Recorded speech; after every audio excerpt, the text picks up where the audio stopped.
Ассаламу алейкум достар, сіздермен Ереке Аспаз. Бүгін дайындайтын тағамымыз өте ерекше, өте дәмді, үй жағдайындағы 5 минуттық пицца.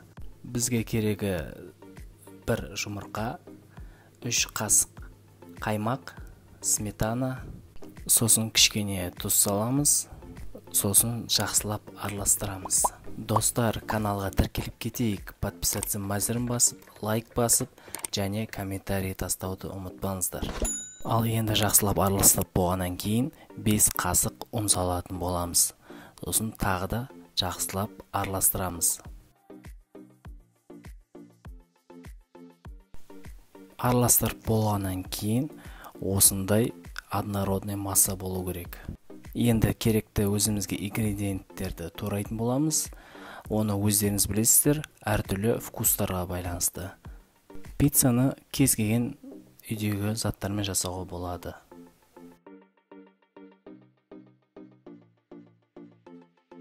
Мінекей помидор, зеленый лук және сыр. Енді табамызды алып, газға қоямыз, май құйып, жақсылап майды сковородкаға жағамыз. Тестаны асты жабысып қалмау үшін. Ал бисмилля, тестамызды қызып тұрған табаға саламыз және қазір қасықпен жаятын боламыз.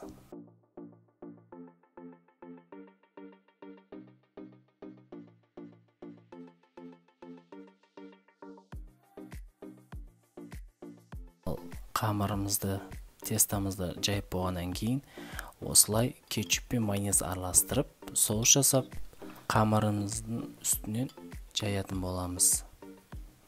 Жайғанда қасықпен жайсаңыздар болады, болмаса кондитерский кисточкамен жайсаңыздар болады.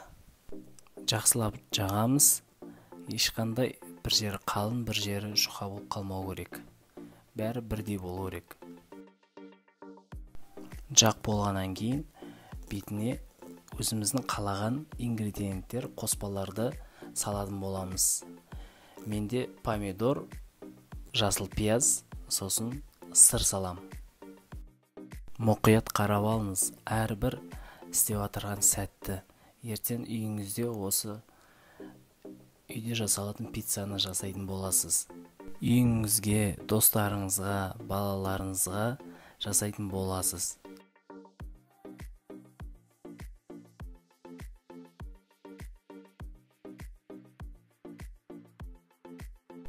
Мінекей сырымызды салып жатырық. Неғұрлым сыр көп болса, неғұрлым пицца өте дәмді болады.